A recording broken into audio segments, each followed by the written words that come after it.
देश के प्रत्येक नागरिक को संस्कृत अवश्य सीखनी चाहिए। जैसे प्रत्येक मुसलमान को उर्दू आती है, प्रत्येक ईसाई को इंग्लिश आती है, वो अपने धर्म ग्रंथ अपनी भाषा में पढ़ लेते हैं, किंतु प्रत्येक हिंदू को संस्कृत नहीं आती है। और हमारे सारे धर्म ग्रंथ संस्कृत में हैं। और जब हमारे धर्म ग्रंथ संस्कृत में हैं, तो वो हमारे धर्म ग्रंथों में वास्तविक रूप में क्या कहा गया वो नहीं जानते हैं। जिसने जैसा तोड़ मरोड़ करके बता दिया, चाहे वो किसी कूटनीति के तहत हो, जैसे देश स्वतंत्र होने के बाद हमारी सारी शिक्षा पद्धति को बिगाड़ करके रख दिया। जो हमारी प्राचीन शिक्षा पद्धति थी उसको लागू नहीं किया गया। वेद के मंत्रों का जैसा अर्थ उनको बता दिया गया, उन्होंने वैसा मान लिया।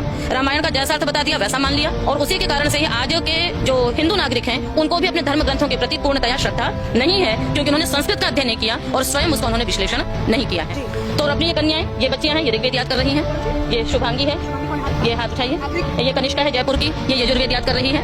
हाँ, ये हव्या है छोटी सी बच्ची, वो अथर्ववेद याद कर रही है। तो ऐसे तो ब्रह्मा का तात्पर्य होता है जो चारों वेदों का ज्ञाता हो।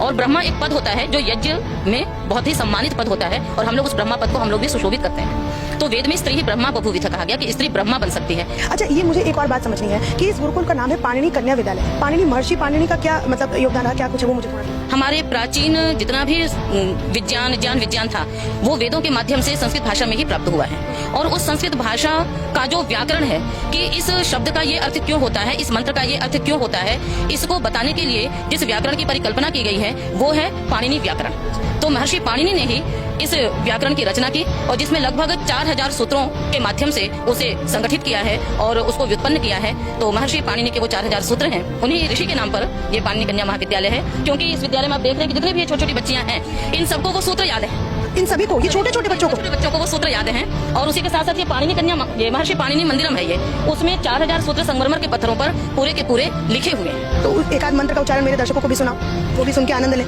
ओम प्रातरग्निं प्रातरिन्द्रं हवामहे प्रातर्मित्रा वरुणा प्रातरश्विना प्रातर्भगं भूषणं ब्रह्मणस्पतिं प्रातर्सोममुदरुद्रं भुवेम।